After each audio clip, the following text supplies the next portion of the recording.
Welcome back to A Better Life. I'm your host, Dr. Lucas Fry, and I'll tell you what, that was pretty interesting talking to the airport people about what's going on. So now you can make your judgment. Do you want to fly New Orleans or do you want to fly Baton Rouge? I guess the call's going to be all yours. Hey, be sure and reach out to us too if you have some information you want.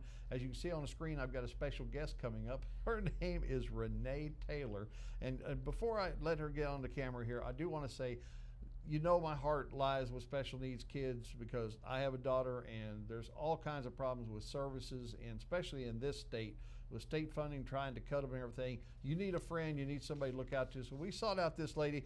Please welcome to the show, Rene Taylor. She is with Family Service of Greater Baton Rouge, Louisiana.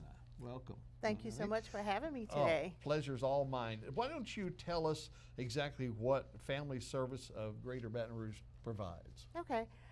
Family Service, first of all, we've been around since 1955, and we provide an array of social services and health-related services to the Baton Rouge metropolitan area.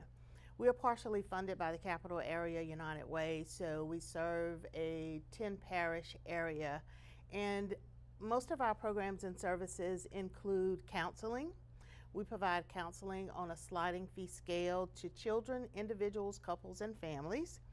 And their fee is based on their income and the number of dependents in the family. We want to make sure that our services are affordable for everyone and that we don't turn anyone away. I see. We also provide mental health treatment to individuals in the community. We have a psychiatrist that comes in 1 to 2 times a week to do psychiatric evaluations, and she does medication management as well. Also in the counseling department, we do a lot of work around domestic violence. We have a domestic abuse intervention program where we provide services to perpetrators of domestic violence. Of course, most of our referrals come from the district attorney's office and the family court system. We have 2 facilitators that are trained in the Duluth model of treatment. So the perpetrators come to us for 26 weeks of group treatment. We also have a family safe haven where we provide services to victims of domestic violence. And we can assist them with emergency financial assistance. A lot of them have nothing and are starting their lives all over again. So we're able to assist them with deposit on an apartment or first month's rent. We can also provide emergency assistance related to helping with utilities, school clothes for kids, you know, those kinds of things. Wow. And I don't think I've ever known a group that actually worked both sides. So when you said perpetrator, you're talking about the persons who committed the crime. the batterers, yes. Right. So you actually are helping rehabilitate them. Yes, we are. And have programs for them that's being recognized by the state. Is it working? How's the success rate? It is working. It's very successful. We have a high success rate. I would say about 5% of the individuals that we serve reoffend. So it's a very really successful group, and I think it's so successful because of the span of time that they are in treatment. They're in treatment for 26 weeks. And so when you think about it, it is challenging to serve adults in a manner that you're trying to change their behavior and get them to behave differently. Because a lot of this stems from their upbringing and the way they were taught and their respect for society, and you've got to change that whole mindset. You're absolutely correct. Yeah, that's a real challenge. Yes. And I'm surprised that the success rate is so high. The demand must be incredible. I mean, these people mostly have been incarcerated and then given to you, or some skipping incarcerated and referred to us, but some come directly to us as the district attorney's office gets cases involving domestic violence. Something that can be saved or maybe fixed without being incarcerated. Right. That's cool. And so with some of them, if they fail to attend group, then they are. Yeah, then they're in trouble. Yes. Yeah. Yeah. That's cool. You said that you have psychologists on staff. We have a psychiatrist on staff. Well, she's not on staff. She works on a consultant basis, but she comes in about twice a week to do psychiatric evaluations and medication monitoring for those that are on medication. How many clients do you all serve? On an average, on an annual basis, we serve a little over 10,000 individuals. That's a lot. It is a lot. And so we serve clients from age 5 and above. Wow. Yeah.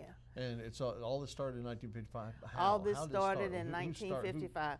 Actually, the Junior League started this agency. The first year, they provided the first funding to start family service. Junior League. Junior League, yes. How about that? Isn't that wonderful?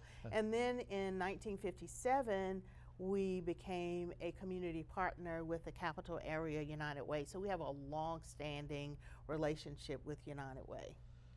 That's wild. That's wild. Yeah. So what other services? So Anything in else? addition to the ones that I previously mentioned, we also do supervised visitation for non-custodial parents to visit with their children.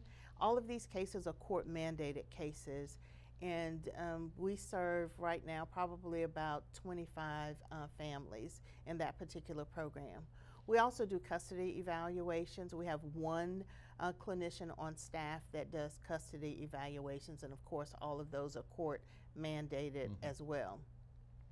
We also have a contract with Tulane University where we provide mental health consultants that go out into daycare centers.